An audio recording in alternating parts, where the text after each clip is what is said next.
सुखदेव जी को ध्यान से सुनना हीरा। वो बता रहे हैं काल और समय की इकाइयाँ। ये ज्ञान है पुराणों का, इसे जिन खोजे तिन पाइयाँ। राजा परीक्षित, ये तो मैं तुम्हें बता चुका हूँ कि भगवान विष्णु हजारों वर्षों तक क्षीर सागर में योग निद्रा में लीन रहे थे और जब वो सृष्टि की उत्पत्ति के लिए जागे तो सबसे पहले उनकी नाभि से निकले कमल से ब्रह्मा जी की रचना हुई। यही वो समय था जब ब्रह्मांड में जीवन की पहली उत्पत्ति हुई और तभी से समय को युग में मापा गया। ब्रह्मा जी ही वो शक्ति हैं जिनके जन्म लेते ही ब्रह्मांड ने जन्म लिया। इसलिए ऋषियों ने ब्रह्मांड की उम्र को ब्रह्मा जी के साथ जोड़कर मापा है। अब मैं तुम्हें काल यानी समय की इकाइयां बताता हूँ। परमाणु पृथ्वी का सबसे छोटा अंश कहलाता है। 2 परमाणुओं के मिलने से एक अणु बनता है। 3 अणुओं के मिलने से एक त्रस रेणु बनता है। 3 त्रसेणुओं को पार करने में सूर्य की किरण को लगने वाला समय एक त्रुटि कहलाता है। त्रुटि का 100 गुना समय एक वेद कहलाता है। 3 वेद के मिलने से एक लव और 3 लवों के संयोग से एक निमेष बनता है। 3 निमेषों के योग से एक क्षण बनता है। 5 क्षणों की काष्ठा होती है। 15 काष्ठाओं का एक लघु होता है। 15 लघुओं की एक नाड़िका होती है। 2 नाड़िकाओं का एक मुहूर्त होता है। 6 या 7 मुहूर्तों का एक प्रहर होता है। 4 प्रहर का एक दिन और 4 प्रहर की एक रात होती है। 15 दिन रातों का एक पक्ष होता है। पक्ष 2 होते हैं, कृष्ण और शुक्ल।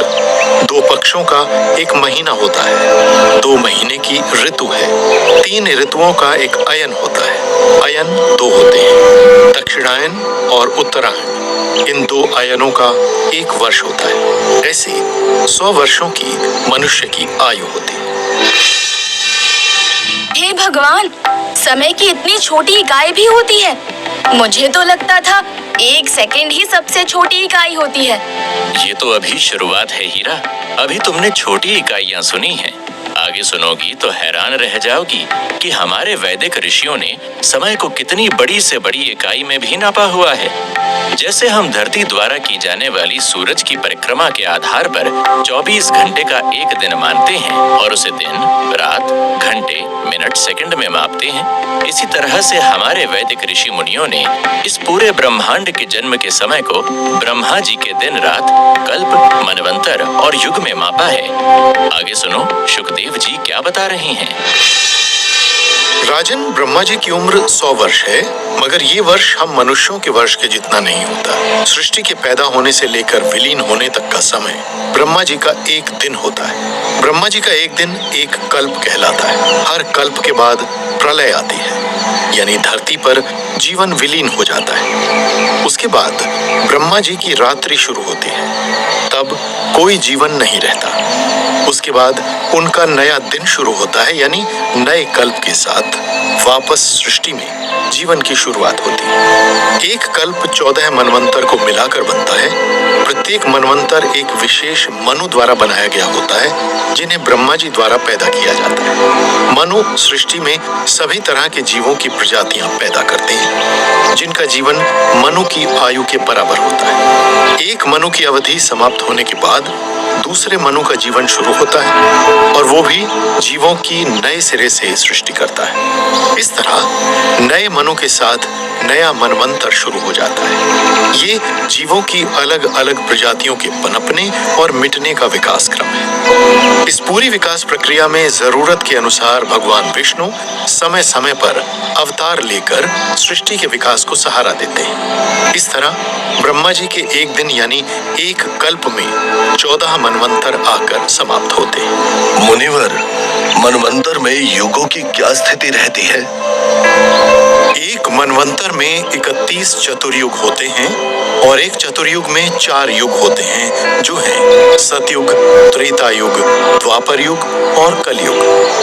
चतुर्युग चक्र का पहला युग सतयुग सबसे बड़ा युग होता है, जिसकी आयु 17,28,000 साल की मानी गई है। इसके बाद शुरू होता है त्रेता युग, जिसकी आयु 12,96,000 साल की बताई गई है। फिर आता है द्वापर युग, जिसकी आयु 8,64,000 साल की कही जाती है। और अंत में आता है कलयुग, जो उम्र में सबसे छोटा युग है। इसकी उम्र बताई गई है 4,32,000 साल।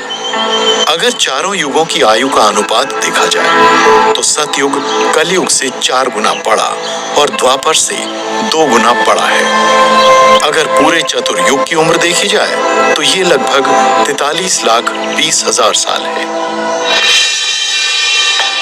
पन्ना, ये तो सच में बड़ी भारी गणनाएं हैं। लेकिन एक बात बताओ, क्या हमें पता चल सकता है कि काल के इतने बड़े चक्र पर इस समय हम कहाँ खड़े हैं? अभी कलयुग चल रहा है, ये तो मैं जानती हूँ, लेकिन कौन सा कल्प है, कौन सा मनवंतर है और कलयुग अपने कौन से दौर में है, ये कैसे पता चलेगा? हमारे वैदिक शास्त्रों और पुराणों में पूरी गणनाएं हैं हीरा। चिंता मत करो, मैं बताता हूँ तुम्हें। वैदिक गणना के अनुसार ब्रह्मांड के इस पूरे जीवन में हमारी पृथ्वी का जीवन 5 कल्पों का है। ये 5 कल्प हैं महत, हिरण्य, ब्रह्म, पद्म और वराह। अभी 5वां कल्प वराह चल रहा है और इस कल्प का 7वां मनवंतर चल रहा है, जिसका नाम वैवस्त मनु कहा गया है। वर्तमान में इसके 28वें चतुर्युग का कलयुग चल रहा है। मेरे मन में एक संदेह है पन्ना, ये जो हमारी वैदिक गणनाएं हैं, जिसके बारे में हमारे पुराणों में हजारों वर्ष पहले लिखा गया है, क्या हमारा आज का विज्ञान और वैज्ञानिक इन्हें मानते हैं? किसी के ना मानने से या नकारने से सत्य को बदला नहीं जा सकता हीरा।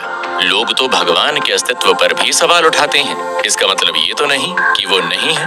वैसे तुम्हें ये जानकर खुशी होगी कि पहले जिन वैदिक सिद्धांतों को नकार दिया जाता था, अब समय के साथ वे सही माने जा रहे हैं। विज्ञान ने तो बहुत बाद में माना कि हम सब पदार्थ नहीं, ऊर्जा हैं, लेकिन ये सब हमारे प्राचीन ग्रंथों में पहले ही आ गया था कि ब्रह्मांड का हर एक कण मूल रूप से ऊर्जा है। तुलसीदास जी ने हनुमान चालीसा में पृथ्वी से सूर्य की दूरी को 15th सेंचुरी में लिख दिया था, जबकि ये ज्ञान तब तक वैज्ञानिकों को नहीं था। इसी तरह समय और विज्ञान की हमारी जो भी वैदिक गणनाएं हैं, वो सब सही साबित होती जा रही हैं। पन्ना, युगों, चतुर्युगों, कल्पों की बातें सुनकर तो मुझे लग रहा है कि इस विशाल सृष्टि में मेरा जीवन कितना छोटा सा है, फिर भी मैं कितनी चिंताओं से घिरी रहती हूँ। इसलिए तो हमें ज्ञान की जरूरत है हीरा, ताकि हम जान सकें कि ये सृष्टि हजारों वर्षों से निरंतर चल रही है। हम इस अनंत समय में कितनी बार मिटेंगे और फिर जन्म लेंगे। यहाँ कुछ भी स्थायी नहीं है, परमानेंट नहीं है। सब कुछ एक दिन बदल जाएगा, फिर इतनी चिंता करने की क्या जरूरत है? हम इंसानों को इस बात को समझना चाहिए कि ये जीवन पानी का बुलबुला है, अभी बना और अभी फूट गया। इसलिए हमें ज्यादा ना उलझते हुए खुद को परमात्मा के साथ जोड़ लें।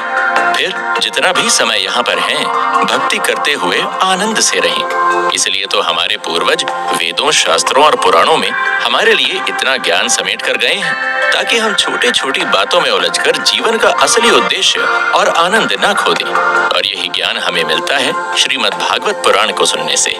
सही कह रहे हो पन्ना, ये तन है जंगल की लकड़ी, आग लगे जल जाई, भजन कर भाई। ये मेला 2 दिन का, भागवत कथा में अब आगे क्या होगा, उसका राज बताओ और मुझे जल्दी से वहाँ ले जाओ।